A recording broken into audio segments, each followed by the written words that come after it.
For nearly 2 weeks, we've shown you the protests, police response, and road closures after that fatal police shooting of Corey Ruiz. Thanks for joining us at 10. I'm Mark Charter. And I'm Mackenzie Davis. Now we're hearing from another group impacted by all of this, local businesses.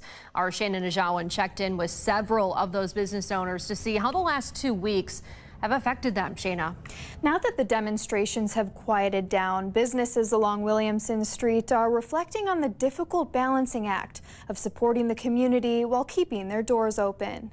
Kind of tense and slow up until I'd say today. For the first time in nearly 2 weeks, many business owners say things finally felt a little bit more normal. For the first time in a long time, people were, talking and smiling and laughing. But getting to this point wasn't easy. Sunday, about 4 or 5 protesters came in here and stood right here at the front of the restaurant. Willoughby's owner Nathan Prince says some protesters asked him to close his restaurant in solidarity after the deadly police shooting of Corey Ruiz. But I was like, wait a second, that would financially harm me and my employees, and what good would that do?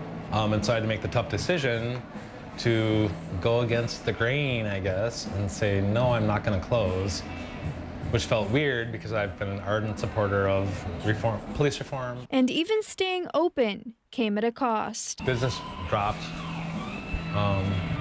some days like down to 30% of average. Combined, me and my coworker, we made like $50 each. At Gibbs Bar, newly promoted manager Taylor Swanson was also navigating her first week in charge as the protests unfolded. Honestly, every day it's just been kind of like playing it by ear,